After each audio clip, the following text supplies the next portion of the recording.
안녕하십니까. 한강 리치 부동산 대표 나성성 인사드립니다. 이번 시간에는 흑석 9구역 관리처분 계획 기준안을 가지고 그 자료를 한번 분석을 해보도록 하겠습니다. 제가 그 전에 동영상을 찍었는데 9구역 관련해서는 상가주택과 아파트 2개와 상가 신청하는 전략, 그리고 권리 추산액 통지선을 가지고 분석을 해드렸는데요. 그 다음에 김의겸 전 청와대 대변인이 산 그 상가 물건에 대해서도 분석을 해드렸는데, 이번 시간에는 관리처분 계획 기준안을 가지고 한번 같이 분석해보는 시간을 갖도록 하겠습니다.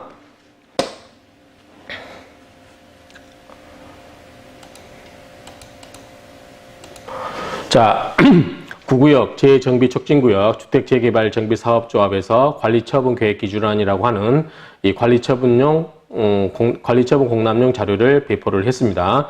이 내용을 가지고 분석을 해보도록 하겠습니다. 자, 이게 롯데 시공사가 GS 자이와 시공사 선정을 할 때 경합할 때 배포한 자료에 나온 이 9구역에 대한 조감도입니다. 굉장히 아름답죠. 지금 여기에는 그 110동과 109동과 110동에 자리 잡은 그 임대동인데요.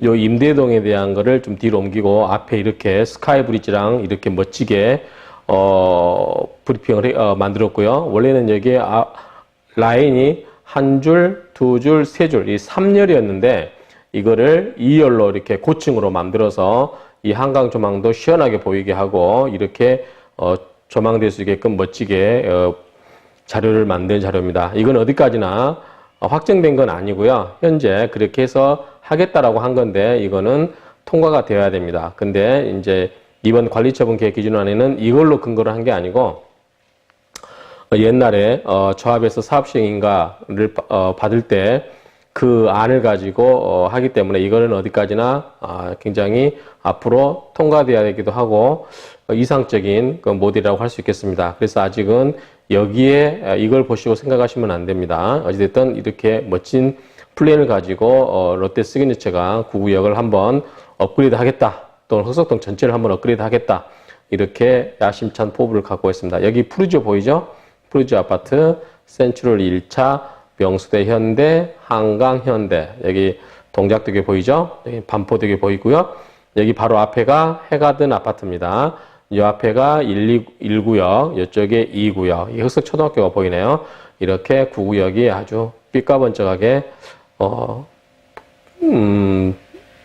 그런 멋진 조감들을 가지고 나왔는데, 향후 9구역이 어떻게 잘 돼갈지 궁금합니다. 잘 되었으면 좋겠습니다. 자, 관리처분 계획안 분양 설계 기준을 보시면 제1조 사업계획 보면은 이제 일반적인 내용이 나왔죠. 흑석 구 재정비 촉진구역에서 어떠한 내용으로 이렇게 하겠다라고 하는데, 먼저 이제 토지 처분을 보시게 되면은, 자, 다음을 좀 확대를 해 놓은 걸 보시도록 하시죠. 자, 토지는 전체 9구역 사업 시행 토지 면적은 94,567해배, 즉 평으로 따지면 28,606평이 됩니다. 그 중에서도 택지로 쓸 수 있는 거는, 택지로 쓰겠다고 하는 것은 약 65%에 해당되는 61,223해배, 즉 18,520평 정도가 택지로 쓰고, 자, 65%를 뺀 35%, 나머지 33,344해배 또는 1086평은 이거를 도로라든가 공원, 사회복지시설, 신설학교, 9구역에 새로운 고등학교 나오죠. 이렇게 9구역처럼 새로운 이러한 기반시설로 35%를 쓰겠다라고 하는 겁니다. 그래서 택지와 기반시설은 65%, 35% 그 비율로 개발이 되겠다, 이렇게 이해하시면 되겠습니다.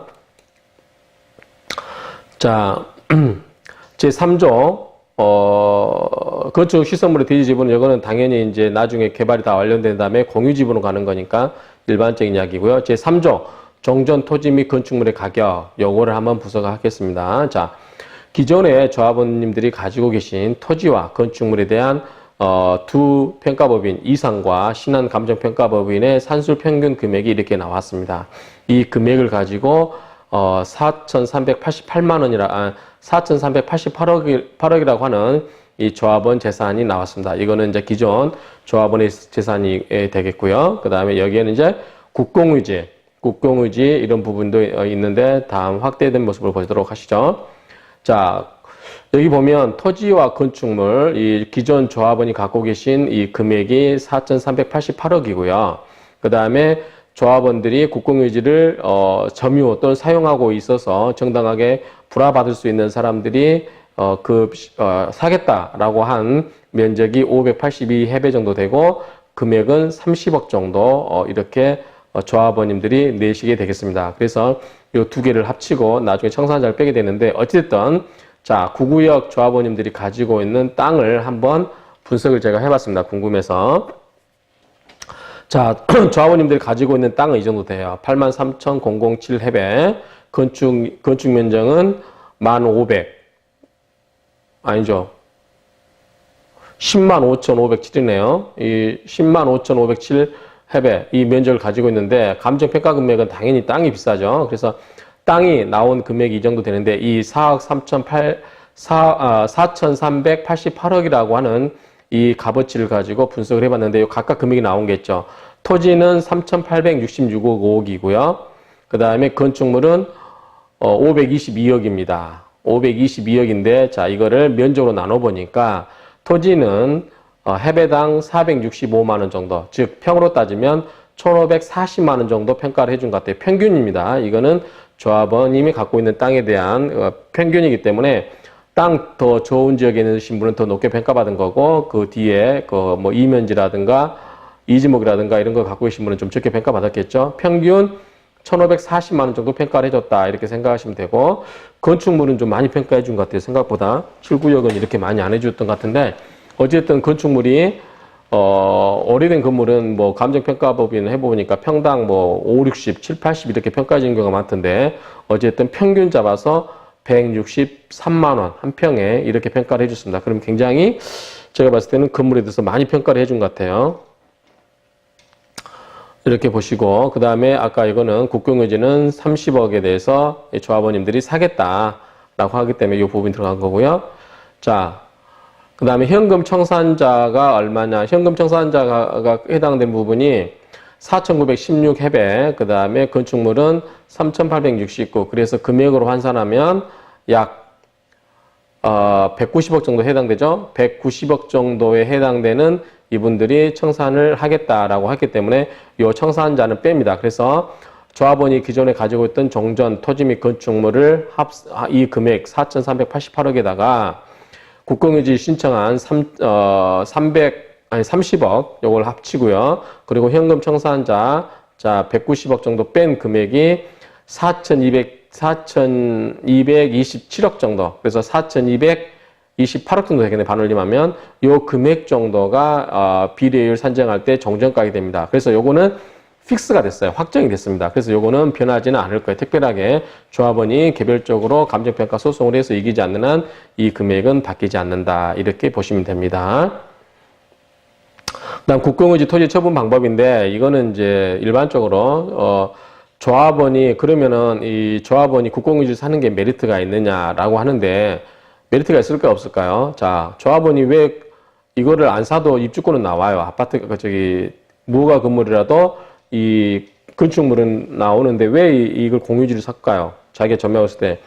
자, 자기 금액이 낮으면 면적이 낮은 거를 신청할 수밖에 없거든요. 그런데 이거를 사가지고 자기 자산 가치가 올라가면 더 큰 거를 노릴 수가 있고 또는 금액이 더 커져가지고 한 개 받을 거를 두 개 받을 수 있는 등 여러 가치가 있죠. 그리고 이 국공유지 불화를 받으신 분들은 이 대금을 일시불로 납입하지 않아요. 즉 20년으로 저리로 그 이자를 내면 되기 때문에 현재 큰 목돈을 가치를 가지고 목돈을 값어치를 하는 이 토지를 불화받아서 나는 20년 장기로 저리로 은행이자로 내면서 혜택을 보겠다라고 하기 때문에 국공유지를 땅을 사는 것도 괜찮아요. 다만 단점은 이렇게 사서 자기 권리가를 높여서 좋은 물건을 받는 건 좋은데 이걸 처분하려고 하시는 분들은 꼭 이게 좋은지 생각해 봐야 돼요. 자, 처분하시려고 하면은 다음에 내가 국공유지를 불화를 받아서 20년간 납입하기로 했는데 이거를 팔 때는 승계조합원은 이거를 일시불로 다 갚아야 돼요. 금액이 커집니다. 그래서 금액이 커짐에 따라서 자기 물건 팔기가 쉽지 않을 수가 있어요. 그리고 자기 물건이 팔기가 쉽지 않다고 하는 거는 다르게 생각하면 피가 낮아질 수 있다. 그래서 어차피 피를 목적으로 하시는 분이라면 국공유지를 굳이 불화받을 필요가 없고, 내가 실수요자라든가 장기 투자 관점에서 더 좋은 물건을 배당받을 수 있도록, 배정받을 수 있도록 국공유지를 매입한 후에 장기간에 걸쳐서 저리로 나누어 내겠다라고 하신 분은 국공유지를 사시는 게 맞습니다. 그런 점에서 접근을 하시면 될 것 같고요. 그 다음에 이제 요거는 4,228억이라고 하는 이 계산상의 숫자를 보시면 되고요. 그 다음에 분양 설계 기준을 보시게 되면 제5조. 자, 토지는 뭐 나와 있죠. 등기부 등급, 부동산 등기부를 보고 다 나옵니다. 그 다음에 종전 건축물 중에서 법령에 위반하여 건축된 부분, 즉 불법 건축물은 건축 연면적에서 빠집니다. 우리가 구구역에서 감정평가로 금액이 큰 사람은 2개 주택을 줍니다. 그리고 도정법 개정으로 또한 건축물이 큰 경우에도 역시 2개를 줍니다. 그때 건축물을 산정할 때 옥상에 뭐 불법 건축물 짓다든지 그런 경우는 법령에 위반하여 건축된 부분의 면적은 제외를 한다. 따라서 그런 부분도 참고하시기 바랍니다. 그 다음에 종전 토지 등의 소유권은 부동산 등기부를 하고, 그 다음에 무허가 건물 있죠. 미사용 승인 건축물 이런 거는 구청장이라든가 동장이 발행한 기존 무허가 건축물 확인원 이런 것에 의해서 증명을 하면 된다. 이렇게 생각하시면 되고요. 자, 기존의 조합원의 토지라든가 건축물의 가격은 두 평가법인, 여기서는 구구역은 구청에서 동작구청장이 선정했는데 보니까 이산이라고 하는 평가법인하고 신안 감정평가법인 두 군데서 감정평가한 금액을 산술평균한 금액으로 해서 이 평가 금액을 정했다라고 하는 내용입니다. 자, 분양 제6조 분양 기준가액의 산정 기준을 보시면, 자, 비료율은 제가 앞에 동영상에서도 말씀드렸다시피, 자, 헌집 대신에 새 집을 지어서 분양하고 남은 수익을 얼마나 수익이 되는지를 평가해 보는 것이다. 예를 들어서, 자, 옛날에 구구역이라고 하는 모든 이 토지와 건물의 가격이 이렇게 있어요. 그게 종전자산 가격이라고 했죠. 4,228억이라고 하는 그 종전자산 가격이 있죠. 자, 이 금액인데, 자, 이거를 싹 밀어버리고 새 건물을 지어서 분양을 싹 했어요. 그래서 봤더니 1조 981억이라고 하는 수익이 생겼어요. 그런데 자, 여기에 건물을 새로 지으면서 토목공사도 들어가고 건설도 들어가죠. 그래서 여기에 여러 가지 모든 비용을 다 빼보니까 비용이 5,970억이에요. 그래서 자, 옛날 종전자산 가격분에 새로 집을 지으면서 발생한 수익에서 비용을 다 뺀 금액, 그래 보면 이거를 비율로 계산해 보면 118.53%가 나온다. 즉 옛날에 내 자산이 10억이었다면 11억 8,530만 원 정도, 즉 1억 8,530만 원 정도 더 이익이 생긴다. 그래서 여기는 수익성이 좋다고 보는 겁니다. 100%가 넘으면 수익성이 좋은 거고요. 100%가 안 되면 내 옛날 자산 가치만 또 못하게 개발하고 나서도 내 옛날 자산 가치만 또 못한 결과가 되는 거예요. 그러면 굳이 그런 경우는 개발을 안 하고 싶어 하겠죠. 사람들은. 그런 뜻이 있습니다. 자, 그 다음에 이거 사업비. 이 사업비는 건설이 다 끝나봐야 하는 거죠. 2주를 다 해봐야 됩니다. 2주 하고 나중에 조합원 해산 총회할 때 이때 사업비가 확정될 텐데, 이 사업비라는 것은 나중에 이전고시라고 하는 것은 자, 건물을 다 때려 부시고 새로 지어서 그 건물에 대한 소유권 이전 등기를 새로 하는 거죠. 그게 이전고시입니다. 입주하고 나서 대충 뭐 한 6개월 정도 소요된다고 하는데, 그때 그 이전고시를 할 때쯤 그 조합원에게 돈이 남아서, 사업이 좋아서 돈이 남으면 조합원들의 권리가액에 비례해서 나눠주고, 또 부족하면 그 조합원의 권리가액에 비례해서 추가로 돈을 징수를 합니다. 그럴 때 이 사업비는 이전고시 조합원에게 지급 또는 징수하기로 한다라고 하는 내용입니다. 자, 여기서 우리가 주의 깊게 봐야 될 게, 이 분양 개수입니다. 자, 건축 시설 및 분양 예정 대지를 보면, 자, 이렇게 돼 있는데요. 자, 하나씩 보시면, 뒤에 확대된 모습으로 볼까요?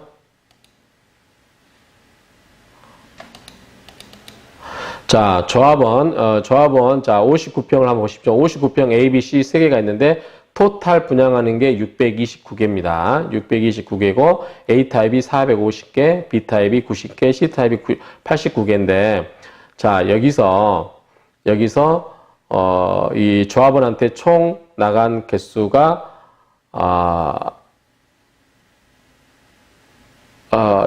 190개가 뒤에 나오니까 뒤에서 이야기하겠습니다. 이 629개 중에서 이 나머지 일반 분양 개수가 291개, 나머지가 다 조합원 건데 자세한 건 뒤에서 보도록 하겠습니다. 84A, B가 있고요. 자, C는 부분임대입니다. A, B는 통이라고 하죠. 우리가 분할이 안 돼, 그러니까 부분임대가 아닌 통이고요. 부분임대는 248개. 그 다음에 A, B, 일반 분양이 A가 215개, B 타입이 113개 해서 토탈 576개가 됩니다. 토탈 576개 중에서 부분임대가 248개 이렇게 생각을 하시면 됩니다. 그 다음에 41평형은 자, A타입, 110 A타입이 24개, B타입이 자, 부분임대가 35개, 그 다음에 일반, 통이 10개입니다. 그래서 토탈 69개가 됩니다. 그래서 이렇게 하면 토탈 1274개가 건물이 지어집니다. 그 다음에 상가동을 보실게요. 상가동.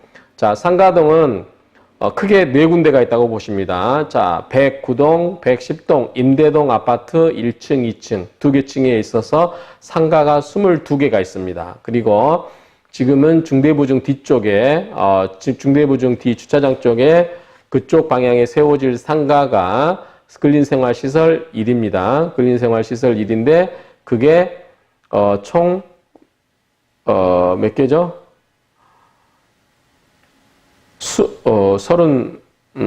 뒤쪽에서 볼까요? 총, 24개네요. 24개. 그 다음에 근린생활시설 2, 해가든 옆에서 지었는 게 지하 1층에서 6층까지 7개입니다. 그래서, 자, 근린생활시설 2는 지금 현재 KT 지점이 있는 해가든 옆에 그 조그만한 삼각형, 삼각주 모양의 그 건물이 되겠습니다. 근린생활시설 1은 중대부중 뒤쪽에 세워질 5층짜리 건물로 24개의 상가가 나옵니다. 요거는 현재는 요 각각에 대해서 상가의 그 개수를 의미하고 호수별로 각 면적까지 다 나와 있네요. 그래서 총 정리를 보면 상가가 총 53개입니다. 그런데 구구역의 상가가 지금 훨씬 53개보다 더 많은 걸로 알고 있거든요. 그래서 이 상가 개수가 적기에 대해서 아마 일반 분양은 없지 않을까 이렇게 생각이 됩니다.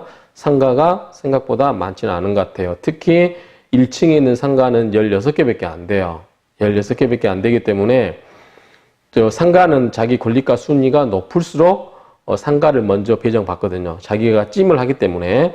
아파트는 뺑뺑이 돌리지만 상가는 권리가가 높은 사람부터 찜을 하기 때문에 16등 안에는 들어야 그래도 1층의 상가를 배정받을 수 있지 않을까 이렇게 생각을 해봅니다. 상가 분양 신청하신 분이 몇 분이나 되는지 모르겠어요. 그 중에서 자기가 가지고 있는 권리가액이 어떻게 되는지 이거를 한번 잘 보셔야 되고, 나중에 상가를 배정받을 때는 반드시 이 상가의 그 조감도라든가 위치, 현황, 그래서 나중에 장사가 잘 될 수 있는 곳인가 아닌가, 그래서 공실이 생길 건가 아닐 건가. 우리 아크로도 보면 지금 공실이 있는 데가 있고 아닌 데가 있죠. 그래서 그런 거를 주도 면밀하게 따져봐야 됩니다.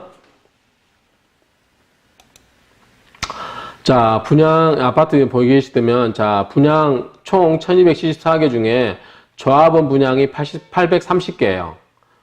조합원 분양이 830개고, 여기 보면 조합원이 688세대예요. 그 중에서 2주택, 25평, 감정 가격이 크거나 또는 건축 면적이 커가지고 2개씩 받으신 분이 142세대입니다. 맞네요. 이렇게 됐고. 자, 그 다음에 보류주가 12개고요. 그 다음에 근린생활시설 53개, 일반 분양이 432개 나와 있네요. 이렇게 나와 있고요. 임대아파트, 매각수, 임대아파트는 262개네요. 이렇게 보시면 됩니다. 자, 임대아파트를 궁금해서 한번 봤어요. 262개. 즉, 물론 평수는 작아요. 작은데, 이거를 지어주고 얼마나 분양, 하나당 얼마씩 받냐 평균 보았더니 2억 2,700만 원 정도 받고 서울시에 넘기네요. 토지 플러스 건축물 합쳐가지고, 임대주택 하나당 2억 2,700만 원이면 굉장히 서울시는 횡재하는 것 같아요. 조합원들한테는 그만큼 불리하게 작용되는 거겠죠. 자, 그래서 이제 이 총 수입이 1조 981억 정도 됩니다. 그래서 아파트라든가 이 상가를 다 팔고, 그 다음에 임대아파트 팔고 해가지고 총 벌어들일 수 있는 수입이 대략 현재 시점에서 1조 981억 정도 된다. 자, 구체적인 내용이 보시면 조합원 아파트 분양 수입이 5,859억인데요. 자, 여기 보시면 이걸 좀 다음 확대를 볼까요? 나올까요? 여기 1조고 확대를 볼게요. 여기 보면 자, 조합원 아파트를 보시면 자, 59평 같은 경우는 하나 신청한 사람은 190명이에요. 그러니까 25평 하나를 신청하신 분은 190명이다. 190분이 신청하셨고, 그 다음에 2주택.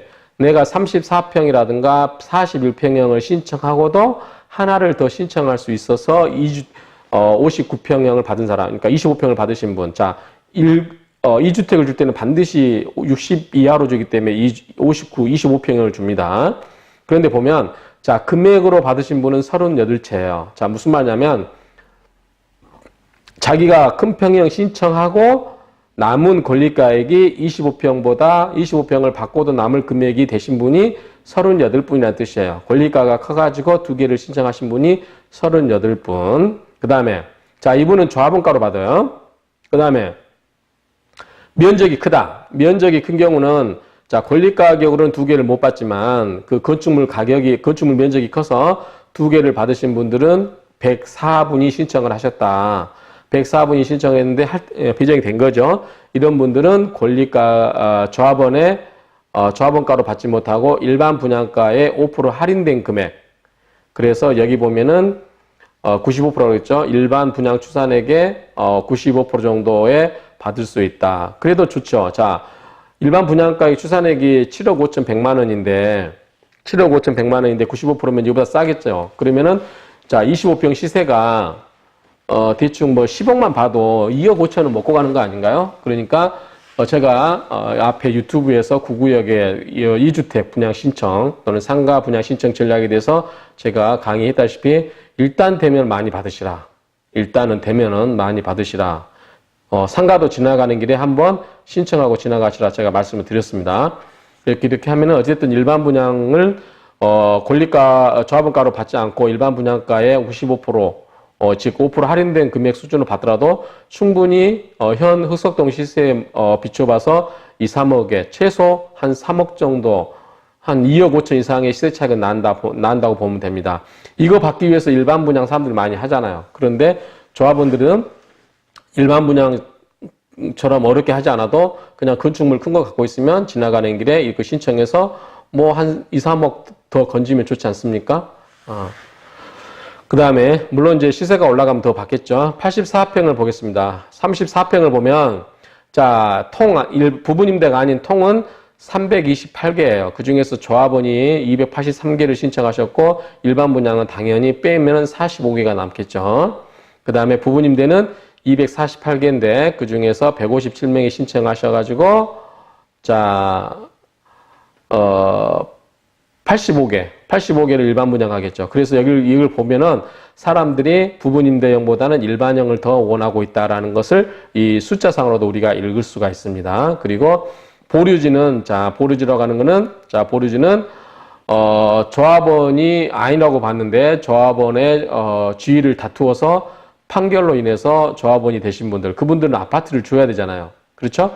그렇기 때문에 아파트를 여유 있게, 자, 전체 분양 개수 중에 1% 정도에 해당되는 대략 한 12개의 보류지를 구구역에서 빼놨네요. 그래서 하나는 25평에서 6개를 빼놨고, 그 다음에 34평형에서는 부분 임대를 6개를 빼놨네요. 일반형은 없네요. 40평대도 없고, 그래서 보류지로 배정되어 있는 것은 59평과 34평 부분 임대 6개, 각각 6개씩 해서 총 12개를 빼놨다. 이렇게 보시면 됩니다. 자, 41평형으로 건너오겠습니다. 41평형 보고 좀 깜짝 놀랐어요. 원래 아크로 같은 경우는 46평형, 같은 경우는 한강변이 잘 나오고 해서 그러겠지만 굉장히 신청이 경쟁이 빡셌거든요. 경쟁이 빡세서 일반 분양이 하나도 없습니다. 그런데 여기는 일반형이 34개인데 조합원이 31개를 가져가고 3개가 남았습니다. 3개는 뭐예요? 일반 분양하겠죠. 그래서 이게 일부 조합원이 신청을 안 해서 그렇게 한 건지 아니면 일반 분양 물량을 3개 정도는 내놔야지라고 해서 조합에서 정책적으로 했는지 모르겠습니다. 저는 아마도 40평대를 제가 가격 좀 많이 하라고 했는데 이 숫자를 봤을 때는 아마 조합에서 3개 정도는 일반 분양으로 내놔지 않았을까, 배정을 그렇게 해서 이렇게 된 결과가 아닐까 이렇게 생각을 해봅니다. 자, 부부임대는 35개 중에서 27개, 그러니까 8개가 또 일반 분양이 되겠죠. 이렇게 보시면 됩니다. 그래서 총 1274개 중에서 조합원한테 가는 거는 830개, 보류유지 12개, 그리고 다 빼버리면 일반 분양 개수는 432개가 된다. 이렇게 보시면 됩니다. 일반 분양 개수 나오네요. 자, 일반 분양 개수는 여기 보면 432개, 자, 59평형에서 291개. 일반 분양 개수입니다. 291개. 그 다음에 34평에서 일반이 45개, 부분이 85개. 일반형 41평형에서 일반이 3개, 부분임대 8개 다 해서 일반 분양 개수가 432개가 나온다. 그 다음에 부대 복리시설은 상가요, 근생 시설을 분양해서 얻을 수 있는 수익이 398억으로 예상되어 있네요. 요 금액에 대해서는 구체적으로 한번 보도록 하겠습니다. 자, 요거는 제가 일반 분양 개수를 좀 확대해서 해본 거고요. 요 박스 쳐놓은 거는 좀 의외다. 그래서 자, 59평형은 다시 이야기하지만 629개 중에 338개가 조합원, 291개 일반. 그 다음에 34평 일반형은 328개 중에서 283개가 조합원, 45개가 일반 분양. 그 다음 부분임대 248개 중에서 조합원은 163개, 85개가 일반 분양. 그 다음에 41평형 일반형에서 34개 중에서 31개는 조합원 분양, 3개는 일반 분양. 부분 임대에서는 35개 중에서 27개는 조합원 분양, 8개가 일반 분양. 그래서 일반 분양 토탈 개수가 432개다. 이 이야기입니다. 자, 한번 제가 상가를 가격을 한번 대충 해봤어요. 이거는 이제 상가 위치라든가 그 다음에 면적에 따라서 약간 금액이 다를 수 있어요. 그런데 이 모든 상가를 다 해볼 필요는 없고 나중에 확정되면 제가 엑셀 파일로 작업은 하겠지만 현재는 대충 샘플로 몇 개만 한번 보도록 하겠습니다. 자, 5층. 이게 근린생활시설 1이면 저 중대부중 뒤쪽입니다. 중대부중 뒤쪽에 있는 상가 5층짜리 건물을 한번 보도록 하겠습니다. 자, 5층 38평짜리가 5억 1,900이니까 평당 1,350만 원에 분양을 하네요. 그 다음에 4층이 34평짜리가 4억 1,700이니까 평당 1,226만 원. 이거 왜 이렇게 적을까요? 이거는 더 비싸네. 402호는 더 비싸네요. 이게 안쪽에 있나 봅니다. 이건 127인데 4억 9,300이니까 면적이 늘어나긴 했지만 그래도 이걸로 하면 요 금액 비싸지 않을까 싶어요. 4층, 5층은 대충 다 비슷하니까. 그 다음에 3층은 301호를 예를 들면 61평짜리가 9억 5,600이니까 평당 1,570만 원 정도. 그래서 좀 평당가가 올라가죠. 층이 내려올수록 당연한 거고요. 그 다음에 자, 2층은 31평인데 평당가가 1,719만 원. 그 다음에 1층은 31평짜리인데 평당가가 4,500만 원 정도 됩니다. 4,500만 원. 이거는 비슷한 것 같아요. 3구역도 그렇고, 아크로도 대충 4,500 정도 시세가 형성된 것 같아요. 1층 분양가는요. 아크로는 2층, 3층, 4층이었기 때문에 1층 분양가는 대충 이 가격선에서 결정이 된 것 같습니다. 조합원한테 배정된 건요. 4,500 정도 비슷한 것 같습니다. 아크로나. 지하는 보면은, 이거는 굉장히 높더라고요. 그래서 길가에 접해 있는 이론지 어쩐지 모르겠지만 어찌됐든 일단은 59평형짜리가 4,494만 원이기 때문에 1층 도로에 접한 부분이 아닌가 싶어요. 그래서 비싼 것 같고 안쪽에 있는 것 같아요. 이거는 같은 지하층인데도 이거는 2,248만 원 정도 평당가. 그래서 194평이니까 200평이니까 꽤 크죠. 이런 경우는 큰 슈퍼마켓이나 스크린 골프장 아주 큰 스크린 골프장 하나 들어왔으면 좋겠습니다. 이런 큰 대형 마트 이런 것들이 한번 들어왔으면 좋겠어요. 그다음 근린생활시설2는 뭐냐면 밑에 KT 그 K가든 옆에 KT 지점이 있는 그 건물이기 때문에 당연히 더 비싸겠죠. 우리가 생각해봐도 자 1층 5,700만 원입니다. 5,732만 원이다. 평당가 당연히 비싸겠죠. 평수는 작습니다. 자 2층은 2층부터 6층까지는 전부 26.1평인데 1층은 왜 5.6평밖에 안 되냐? 1층에 아마 기계식 주차 시설이 들어가서 그럴 것 같아요. 그래서 그런 부분이 있기 때문에 좀 1층은 적게 되는데 5.6평이면 뭐 부동산 하기 딱 좋을 것 같아요. 이거는 5,700만 원 평당가. 그러면 3억 2,100만 원이기 때문에 뭐 이 정도는 뭐 가뿐하게 배정 받으셔도 괜찮을 것 같아요. 입지가 좋기 때문에 해가든하고 9구역 그 들어가는 초입이 있기 때문에 저는 부동산 하실 분들은 이 상가가 좋지 않을까. 아니면 조합원들 이거 받으셔서 부동산에 세 놓으시면 월세 빵빵하게 뭐 한 400 이상 받지 않을까 이렇게 생각이 됩니다. 그리고 2층은 26평인데 2200, 2900, 1700, 1700 똑같네요. 3, 4, 5, 6은 다 평당가가 똑같습니다. 이거는 1700. 당연히 아까 중대부중 뒤쪽보다는 더 당연히 높겠죠. 밑에 있으니까 그렇습니다. 지하는 2천만 원 정도 이렇게 해당됩니다. 한번 보시죠. 그 다음에 백구동은 이제 그 해가든 아파트 아까 이 근생시설 이 다음에 백구동하고 백십동 임대동인데 자 여기 보면 1층은 5,100만 원이네요. 평당가가 5,126만 원 셉니다. 역시 그것도 밑에 있기 때문에 그렇죠. 자 19평짜리가 평당가가 5,126만 원 9억 7,400이고요. 그 다음에 2층은 역시 2천만 원대는 2,039만 원 이 정도 됩니다. 백십동도 마찬가지겠죠. 자, 백십동도 백구동 옆에 있으니까 역시 5,062만 원 1층이 5,062만 원 평당가가 이렇게 배정이 된 것 같고요. 2층도 역시 2,021만 원 정도 해당이 되나요. 거의 뭐 비슷한 역시 이 상가 이 평가 금액도 감정평가법인이 평가를 하기 때문에 뭐 크게 뭐 엉뚱한 그런 계산은 안 나올 거예요. 대충 비슷하게 나갈 겁니다. 자, 임대 아파트는 자, 262개죠. 262세대를 지어서 서울시다 주는데 자, 토지 대금과 표준 건축비가 있는데 표준 건축비를 적용하니까 건물 뭐 물론 40이라든가 60이죠. 60이니까 40 예컨대 40회배 12평짜리를 지어서 주는데 1억 2,400이니까 평당 1,000만 원밖에 안 되네 이거는 건축비. 조합원들은 2천 뭐 3, 400 막 일반 분양은 막 3천 얼마씩 하는데 서울시에다 주는 거는 1,240만 원 표준 건축비 적용해 가지고 1,240만 원 정도 1억 2,400이니까 12평 잡으면 거의 한 평당 1,000만 원꼴밖에 안 되는 그런 것 같아요. 어쨌든 서울시는 물론 이제 서울시에서 인허가를 해주고 하기 때문에 그 다음에 용적률을 올려주고 층고를 올려주고 그런 부분이 있기 때문에 조합원들이 그 혜택을 받는 부분도 있어요. 그렇기 때문에 조합원이 혜택 받은 만큼 또 이제 공공용지로 내놓을 필요성은 있습니다. 그렇지만 과도하게 내놓으라고 하는 건 좀 문제가 있을 수 있죠. 뭐 지금도 좀 약간 문제가 있다고 제가 그 도정법 유튜브에도 찍었는데 2016년인가요?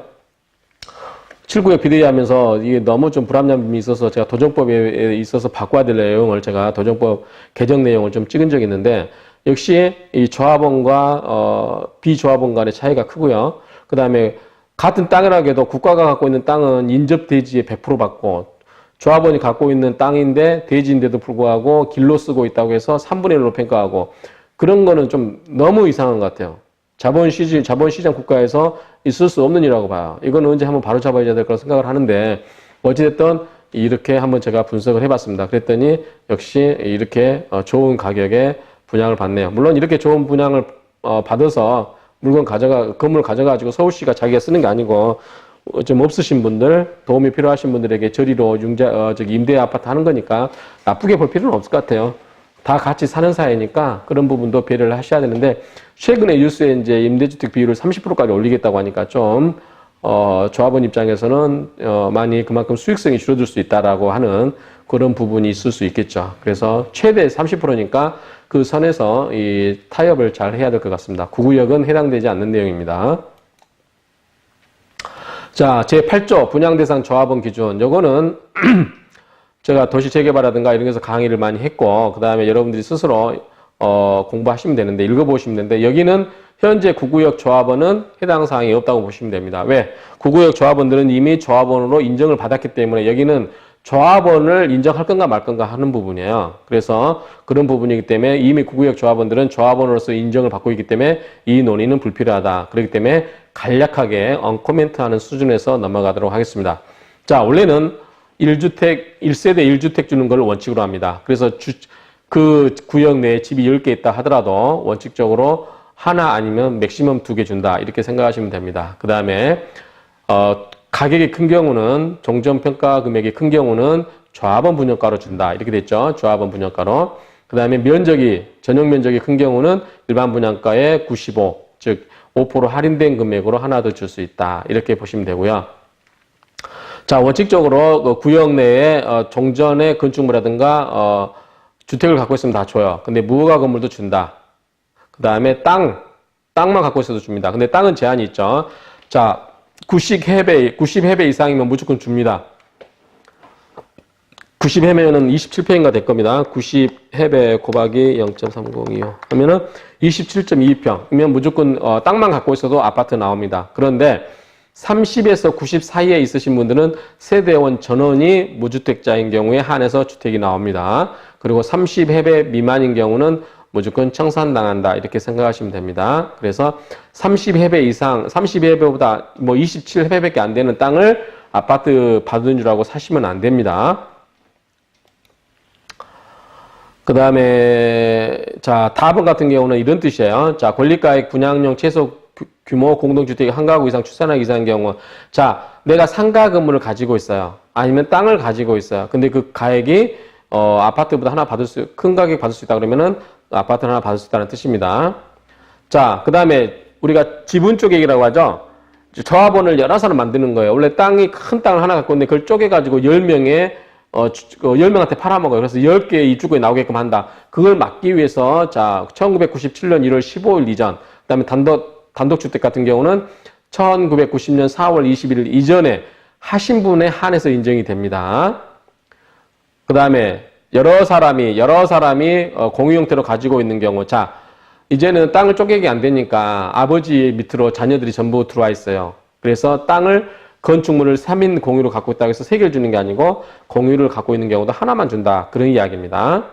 예외가 있죠. 일정한 경우에 예외에 이런 경우는 60제곱 이하, 미터 이하라든가 임대주택을 공급할 수 있다. 이렇게 되어 있습니다.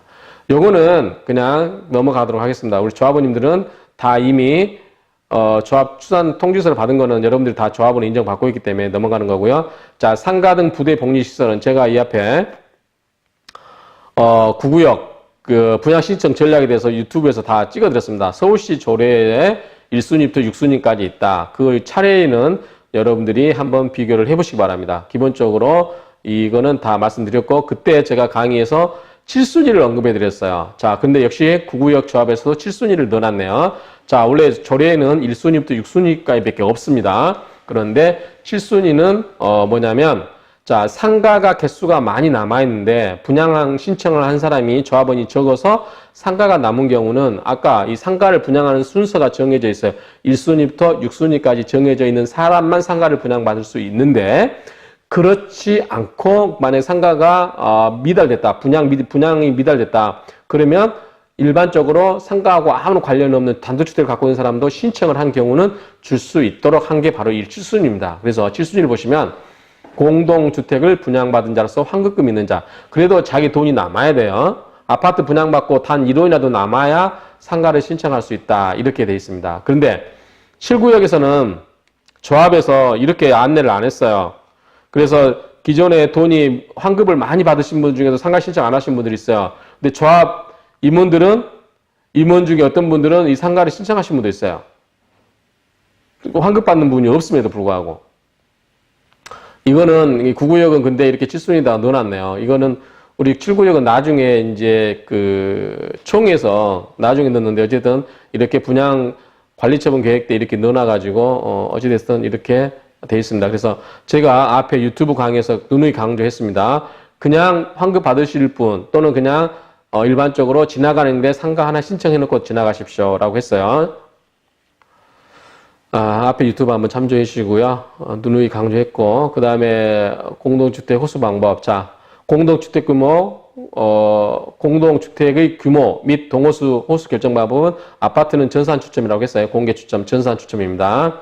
금융결제원에 가서 합니다. 저희도 7구역 저 비대위할 때 거기 가가지고 혹시 그 전산 추첨에서 비리를 저지를까, 조합 임원들이라든가 특정 관계인들은 좋은 아파트를 배정받게 하고 미리서 다 전산 조작을 할 수 있지 않을까 싶어가지고 가서 사전에 다 이거를 검토를 했고 명부 확인하고 그 다음에 난수표도 제가 다 뽑았습니다. 그래서 그 난수표에 의해서 전산 추첨이 되게끔 해서 이렇게 했었는데 큰 부정비리는 없는 것 같아요. 할 수가 없는 것 같아요. 기본적으로. 금융결제원에서 그렇게 협조할 일도 없을 것 같고요. 그냥 근데 이제 저는 처음이기 때문에 좀 의아심을 갖고 직접 시간을 내서 금융결제원에 가서 한번 봤다. 직접 해보니까 그렇게 돌아가더라는 것을 말씀드립니다. 부대 복리시설사 상가는 기본적으로 권리가액이 많은 수로 분양을 한다. 즉 아파트는 뺑뺑이지만 상가는 권리가액이 큰 사람이 먼저 찜을 한다. 그 구조라는 거 말씀드렸고요. 앞에 강의에서 말씀드렸고 보류시설 아까 말씀드렸죠. 보류시설은 추후에 아파트를 분양받을 수 있는 사람에게 주기 위해서 넉넉하게 예비로 놔두는 거다. 그래서 1% 범위 안에서 한다. 그 다음에 앞에 권리 출산액 통지서 강의에서 말씀드렸죠. 자기가 뺑뺑이 돌려서 아파트 받았는데 마음에 안 들어요. 그러면 나는 분양계약을 안 하면 돼요. 분양계약 안 하게 되면 어떻게 된다? 회원금 청산자로 가게 된다. 그리고 나머지 이제 내가 권리가액과 그 분양가액 차익에 대해서는 분납금 형식으로 납입을 하거나 입주할 때 잔금 처리로 넘어간다. 이렇게 말씀을 드렸고, 요건 여러분들이 꼭 읽어보시면 됩니다. 자, 관리처분 계획안은 어디까지나 예정이에요. 예정. 아까 말씀드렸다시피 비례율에서는 사업비가 늘어날 수 있어요. 사업비가 얼마든지 변경이 있을 수 있습니다. 그래서 여기 보면은 구구역도 관리처분 계획 인가 후에 설계 변경이 있을 수 있으며, 그 다음에 비례율 3% 이내의 변경일 경우는 먼저 비용을 집행을 하고 차기 총회 상정해서 추인받기를 한다. 이런 부분을 우리 조합원님들이 꼼꼼하게 읽어보셔야 돼요. 자, 그래서 3%가 얼마나 될까? 자, 아까 우리가 종전 자산 가격이 분모였죠. 4,227억이었어요. 요 금액의 3%면은 얼마가 될까요? 126억 정도 되네요. 127억 정도의 범위 내에서 변경하는 것은 총회의 승인을 얻지 않고 먼저 집행을 하고 나서 차기 총회에서 추인을 받는다. 그래서 127억 정도는 그냥 총회에 미리서 사전 승인 받지 않고 할 수 있다라고 조합에서 이렇게 해놨다. 즉, 이건 잘 모르겠죠, 조합원님들. 어쨌든 우리가 비례율이라고 하는 것은 언제든지 변동이 될 수 있다. 일반 분양가를 올리면 당연히 수입이 늘어나서 비례율이 올라갈 거고, 그 다음에 설계 변경을 자주 해가지고 공사비가 늘어난다. 그러면은 당연히 수입이 감소되기 때문에 비례율이 낮아진다. 그런 원리입니다. 그런 내용이니까 여러분들이 숙지하고 계시면 됩니다. 자, 설계 개요. 이거 쭉 나와 있는데 이거를 좀 큰 화면으로 만들겠습니다. 자, 사업 개요 보면은 건폐율이 18.29%고 용적률이 254%예요. 법정이 254.80인데 254.7이에요. 693이니까. 그러면 거의 한도 다 썼어요. 그렇죠? 우리 7구역 아크로가 205%가 될 겁니다. 용적률이. 그러면 거의 50%, 9구역은 50%를 더 많이 건물을 더 지을 수 있다라는 거죠. 그만큼 수익성이 좋아요. 그렇죠? 그래서 비례율이 118.54%까지 올라갔죠. 그럼 이제 그렇다고 아크로 사람들이 깜짝 놀라요. 땅 지분율이 높다고. 왜 그런 거 아니? 이제 용적률이 낮기 때문에 그래요. 그러면 이건 나중에 재건축, 물론 이제 3, 40년 우리 후손들 이야기겠죠? 그때 다시 재건축 한번 할 때 50% 정도는 더 찾아먹을 수 있지 않을까. 그때는 이제 용적률이 변해야 되겠죠? 물론 이제 아크로 같은 경우는 테라스동 같은 경우는 전용 일종이라서 좀 용적률이 낮습니다. 그런 부분이 있는데 어쨌든 구구역은 법정 한도 거의 다 찾아먹었다. 그래서 평균 층수도 21.33층으로 총 높이가 25층. 이렇게 해서 지상 25층으로 해서 건물을 짓는다. 그 다음에 부대시설은 다른 아파트 시설하고 별 차이가 없는 것 같아요. 어린이 놀이터, 주민운동시설, 경비실, 주민공동시설, 어린이집, 경로당, 작은 도서관, 자전거 보관소 뭐 이런 게 있다. 뭐 이 정도 보시면 되고요. 형별 면적비인데 이거는 면적이니까 큰 의미는 없어요. 세대수는 아까 세대수가 중요한 거지 이 전용 면적, 주거 면적, 분양 면적 이게 이제 큰 의미는 없다. 우리가 일반인 입장에서 봤습니다. 자, 전용 면적이라고 하는 것은 우리가 현관문 딱 닫고 들어가면 거기 안에서 들어가는 우리만 쓸 수 있는 그 집 세대주만 쓸 수 있는 면적이고 주거 공용은 이제 뭐 벽체라든가 그 엘리베이터 있잖아요. 그 복도 이런 공용. 그다음에 기타 공용은 이제 이 두 개 합친 게 아마 분양 면적일 거예요. 기타 면적은 이제 계약 면적이 아마 들어갈 겁니다. 자, 배치도 보시겠습니다. 배치도. 자, 배치도 전체 보시면, 자, 학교용지, 중대부중, 구구역, 해가든, 이렇게 돼 있죠. 자, 요걸 좀 확대해 볼게요. 자, 이렇게 됩니다. 이것도 잘 모르겠죠. 자, 잘 모르겠습니다. 그래서 한번, 자, 현재 여러분들이 구구역 배치도의 순서는 이렇게 기억하시기 바랍니다. 자, 시계 역방향으로 거꾸로 달팽이처럼 들어간다. 이렇게 생각하시면 돼요. 자, 보실게요. 자, 여기서 이렇게 시작을 해서 이렇게 가서 이렇게 간다. 아셨죠? 101, 102, 103, 104, 105. 요건 전부 34평형입니다. 여가 1이에요. 이쪽에, 고등학교 쪽, 푸르지오 쪽이 1호 라인, 2호 라인, 3호 라인, 4호 라인 이렇게 됐습니다. 그래서 101동, 102동, 103동, 104동, 105동 전부 34평형이다. 호는 1호부터 4호까지 이렇게 간다. 106동은 41평형만 모여있다. 그 다음에 107동, 108동은 뭐다? 34평과 25평 두 개가 같이 있다. 여기는 부부임대입니다. 107동, 108동은 부부임대 34평형과 25평형이 있다. 그 다음에 109동, 110동. 여기가 109동, 110동은 뭐예요? 여기가 임대동. 여기도 조그만하게 임대동이 있습니다. 111동. 이 세 개가 임대동이고요. 자, 해가든 옆에 이 삼각주 모양처럼 되어 있는 거. 이게 아까 근린생활시설 2가 됩니다. 자, 그 다음에 112 여기가 있죠. 112, 113, 114, 115, 116 116까지 요건 전부 25평형이에요. 중대부중 옆에는 전부 125평형. 자, 중대부중 쪽에 있으면 여기 서쪽이죠. 서쪽이기 때문에 자, 이쪽 중대부중 쪽에 있는 호 라인이 가격이 더 낮을 걸로 봅니다. 향도 그렇고요. 자, 그 다음에 여가 6호 라인하고 106동하고 116동은 대각선이다 이렇게 생각하시면 돼요. 우리가 이렇게 충을 하는 것 같을 때 서로 대척점이죠. 이렇게 하면 외우시기 쉬울 거예요. 106동하고 116동하고 가장자리 대각선 방향이다 이렇게 하시고 자, 중앙으로 오면 여기가 107동입니다. 107동, 108동, 109동, 116, 117, 118, 119, 120 여기까지 전부 25평형이다. 이렇게 생각하시면 돼요.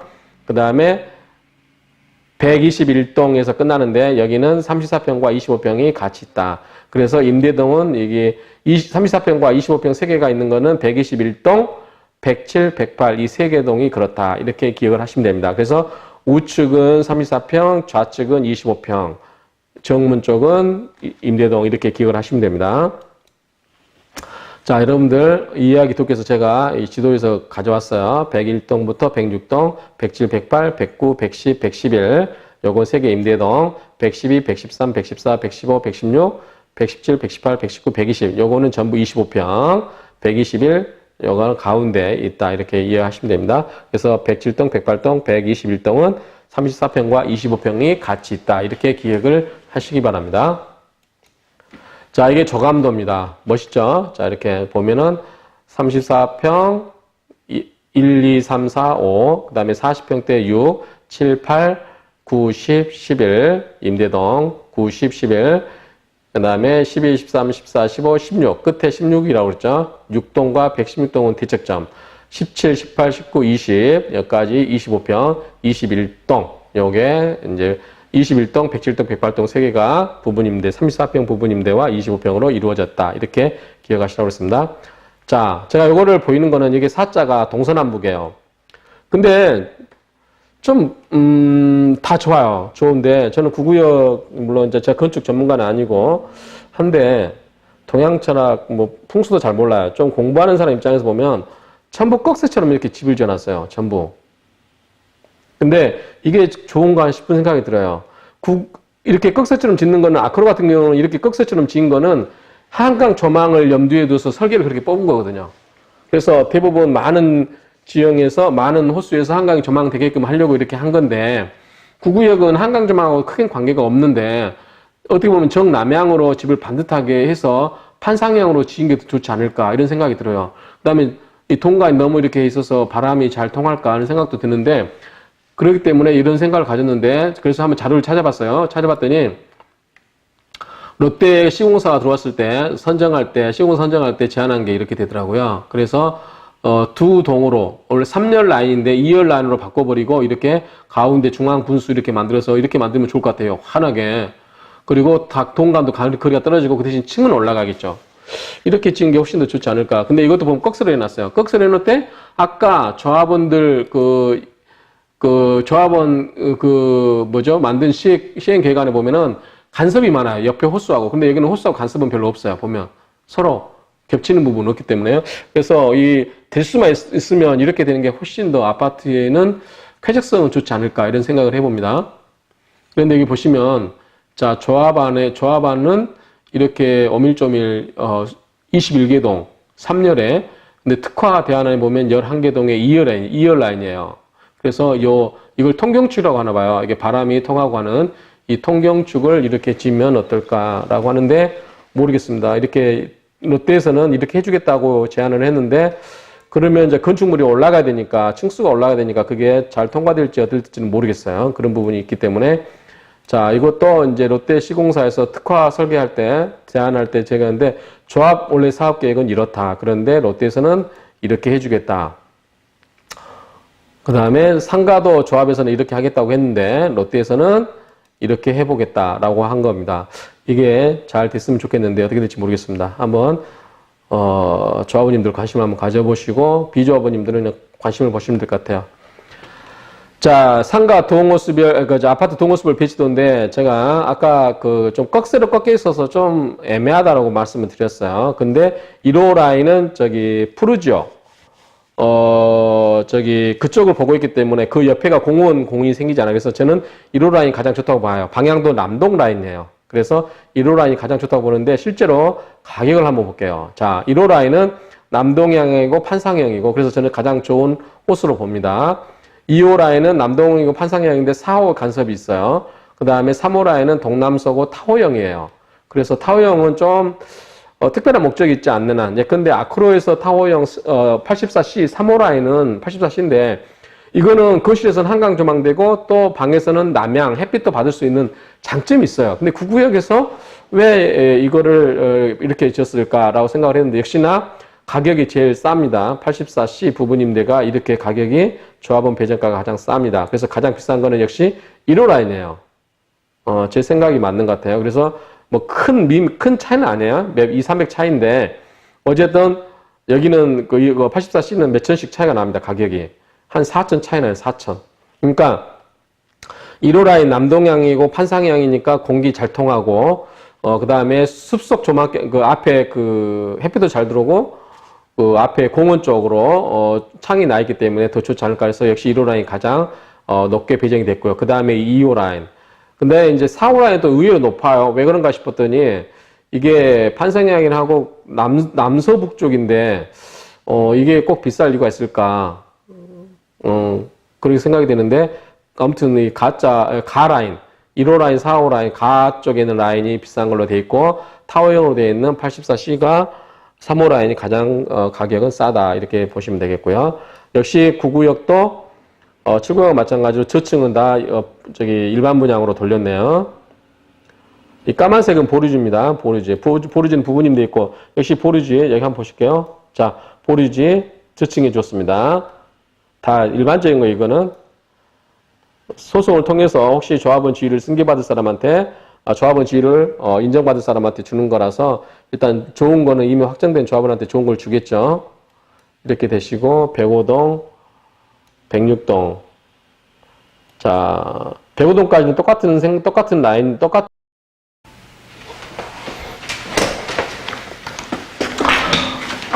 자금 운용 계획을 보겠습니다. 자금 운용 계획은 이제 자금을 어떻게 세울 것인가 하는데, 자, 시공사 선정할 때 2018년 5월 시점에 자금 쓰겠다고 하는 게 5,571억이었어요. 그런데 관리처분 총회 할 때 예상되는 게 5,970억입니다. 그래서 약 398억, 대충 한 400억 정도가 늘어났네요.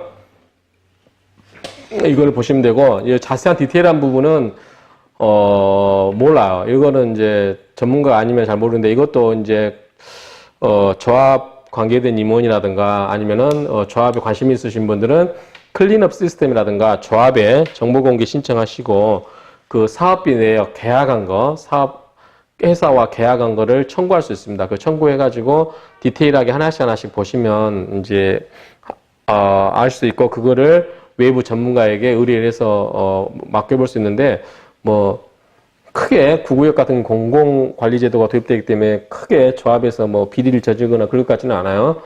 네, 그런 생각이 드는데 한번 개략적으로 한번 보도록 하십시오. 자, 조사 측량비, 공사비, 설계비, 감리비, 보상비 이렇게 있고요. 그 다음에 관리비, 외주비, 부담금, 지세공과금, 금융비용, 기타 사업비, 예비비 이렇게 잡혀 있는데 좀 크게 보겠습니다. 자, 조사 측량비. 조사 측량비 보면은 뭐 측량비, 문화재 조사비, 지질조사비, 공사비, 건축공사비, 뭐 철거 여러 가지가 있죠. 광고 선전비, 분양대행 수수료 이거는 다 건축공사비 다 포함시켰네요. 인입공사비, 분양보증수수료. 요거 우리 흑석동에 각 구역별로 이거를 공사비를 엑셀로 전부 한번 다 비교 분석을 정리할 필요가 있을 것 같아요. 그러면 어느 구역에서는 이거는 만약에 건축공사비에 포함이 되어 있는데 그러면 각 구역의 토지 건축물 면적 다 나오고 거기에 공사비가 얼마씩 산정됐는지 그리고 어떤 항목이 포함이 됐는지 다 나오잖아요. 이거를 엑셀로 각 구역별로 모든 데이터를 다 집어넣어 보면 이 부분에 대해서 좀 모순이 있거나 불합리한 면이 있을 수 있는 부분을 잡아낼 수 있을 것 같아요. 이건 나중에 기회 되면 한번 해봐야 될 것 같아요. 근데 어쨌든 현재는 구구역에서는 이러한 건축공사비가 있다. 근린생활시설 공사비가 86억인데요. 86억. 그 다음에 사회복지시설, 정박기반시설 이렇게 됐고요. 보시고 설계비, 감리비, 보상비. 영업보상비가 떨어졌더라고요. 영업보상비가 70억으로 내려갔더라고요. 80억에서 70억 잡았는데 그러면은 상가가 몇 개나 될까요? 상가가 예컨대 한 150개? 40개, 200개 잡으면은 한 평당, 한 업소당 700개. 물론 업소 따라 차이가 있습니다만 70억에다가 400개를 잡으면, 한 200개를 잡으면 대충 한 3,500? 이 정도 될까요? 어쨌든 영업보상비 이거 다 보시고 주거이전비, 손실보상비 이런 부분이 있고 그 다음에 잠깐만 성명관리비가 있네. 성명관리비 아파트 통신 통방 성면 감리비 감리비 아까 공사비에 성면 그게 있나요? 그게 문제가 많이 된다고 하던데 공사비에 여기는 없어요. 한번 각 구역별로 엑셀로 동일한 항목을 딱 비교를 해볼 필요는 있을 것 같아요. 보상비, 그 다음에 관리비, 추진위 운영비, 조합 운영비, 소송비. 소송비가 의외로 적게 적혀 있어요. 나중에 소송비 늘어날 수도 있습니다. 이주할 때 그 명도 소송 막 다 집어넣으면 현재는 55억으로 잡혔나요?